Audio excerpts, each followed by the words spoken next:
I should have known something was wrong when the GPS lost signal.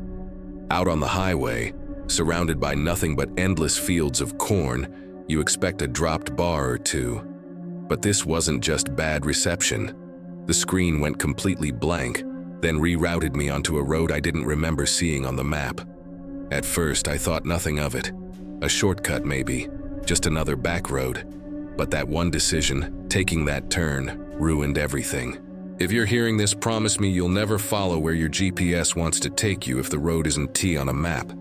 Some places aren't supposed to be found. The first hook was the sign. It looked normal enough. Welcome to Droughton County. Blue metal, white letters, except I knew for a fact that there's no Droughton County in this state. I was a geography nerd as a kid, used to memorize counties like baseball cards. Every county had a number, a seat, a courthouse. But Droughton? Never heard of it. I laughed at first, thought maybe it was a local joke. But when I tried to look it up on my phone, the screen flickered, and every search came up empty. Not no service, not weak connection. Just a white screen with nothing on it. Like the internet itself had forgotten this place existed. The road led me to a small town. Wooden storefronts, a diner, a gas station, a courthouse on the square. The kind of town that feels like it's been frozen in the 1970s. American flags on porches, rusty pickup trucks, people in old-fashioned clothes. At first they looked surprised to see me, but their faces quickly shifted to something else. Resignation. I went into the diner to grab a coffee and ask for directions. The waitress smiled politely, but there was something forced about it. When I asked how to get back to the highway, she set the cup down in front of me and said, almost under her breath, "We weren't supposed to be found." I laughed it off, pretended I hadn't heard her right. "No, seriously, what's the fastest way back to I-70? She leaned in, her smile disappearing, and whispered again, clearer this time, "We weren't supposed to be found." Then she just stood there, waiting, like she had given me the only answer I was ever going to get. When I walked outside, every pair of eyes in that diner followed me. No one spoke, no one waved, but I could feel the weight of their stares. My gut told me to leave. I got in my car and drove. Fast. Except the strangest thing happened. No matter which road I took out of town, I ended up back at the same sign. Welcome to Droughton County. Left, right, straight, it didn't matter. It was like the county was folding in on itself, looping me around. I thought maybe I was losing my mind, so I pulled over and tried my phone again. Blank searches. Google Maps couldn't even show me where I was. Just a gray void, no roads, no towns, just emptiness. The second hook came when I tried to get gas. The needle was dropping fast from all the looping, and I didn't have a choice. I pulled into the only station in town. The man behind the counter had skin so pale it looked almost gray, and his eyes didn't quite look at me. They looked through me. I handed him cash, and while he filled the tank, I asked again how to leave. He didn't answer right away. He just lit a cigarette, took a drag, and finally said, "Don't you get it? You're already leaving. Nobody back where you came from remembers you. Not anymore." I told him that was crazy, that my family was waiting on me. He shook his head. "Your family's already forgetting your name. That's how this place works. That's why you shouldn't have come." I thought he was just trying to scare me. But then I checked my wallet. My driver's license didn't say my county anymore. The name of my hometown was gone, replaced with the words Droughton County. The address too.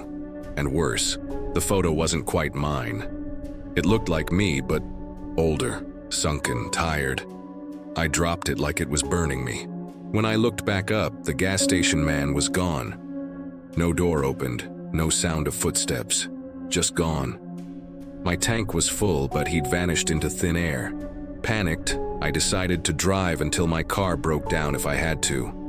I sped through cornfields, past abandoned barns, across bridges that didn't seem to cross any water. Every road bent back on itself. Every mile drove me deeper into the same circle. My dashboard clock froze at 2:14 p.m. and wouldn't move.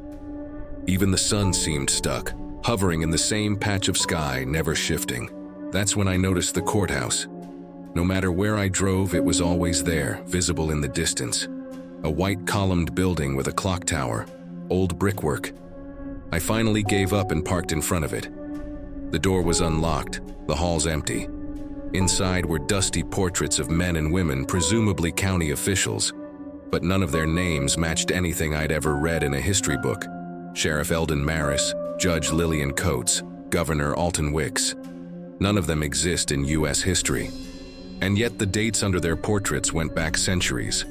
1821, 1899, 1913. As if this place had always been here, quietly erased from every record except its own. I don't know why I opened the courtroom doors, but inside, a trial was in session. Rows of townsfolk sat silently, their eyes fixed on the judge. At the center of the room stood a man in chains. He looked like an outsider, dressed modern, confused, terrified.